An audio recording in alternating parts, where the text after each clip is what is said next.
বিজ্ঞান ও প্রযুক্তি মন্ত্রণালয় একটা বড় খবর। 28 এপ্রিল 2026 তারিখে রূপপুর বিদ্যুৎ কেন্দ্রের প্রথম ইউনিটের ফিজিক্যাল স্টার্টআপ উদ্বোধন করবেন বিজ্ঞান ও প্রযুক্তি মন্ত্রী ফকির মাহবুব আলম।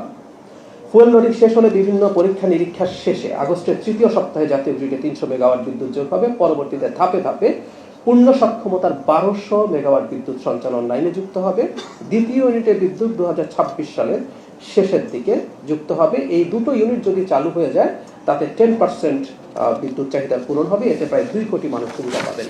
এই বিদ্যুৎ কেন্দ্রের কথা যখন আসে তখন একটা কথা একটু না বললেই না, প্রতিটা মেগা প্রকল্প যেগুলো এই সময় শেষ হবে এগুলো আগের সরকারের একটা মারাত্মক দুর্নীতির সিগনেচার। যখন অ্যাক্টিভিস্ট হিসাবে কাজ করেছি ধরে ধরে দেখিয়েছিলাম ঠিক একই রকম বিদ্যুৎ কেন্দ্র এই যে কোম্পানিটা করছে রোসাটম, ভারতের তামিলনাড়ুর কোদানকুলামে আপনারা যে কেউ সার্চ করে দেখতে পারেন, সেখানে একই রকম বিদ্যুৎ কেন্দ্র তৈরি হচ্ছে, যে রিঅ্যাক্টর ব্যবহার হচ্ছে একই রকম রিঅ্যাক্টর ব্যবহার হচ্ছে, অন্তত 50% বেশি মূল্যে এটা হচ্ছে। আমরা আরেকটু কথা যোগ করে রাখি, প্রায় শুনতাম যখন সড়ক বা মানে ব্রিজের খরচ বাড়ে যে বাংলাদেশে ভূমি অধিগ্রহণের খরচ অনেক বেশি, খুব শুনতাম, যেখানে অনেক বেশি মানুষ থাকে।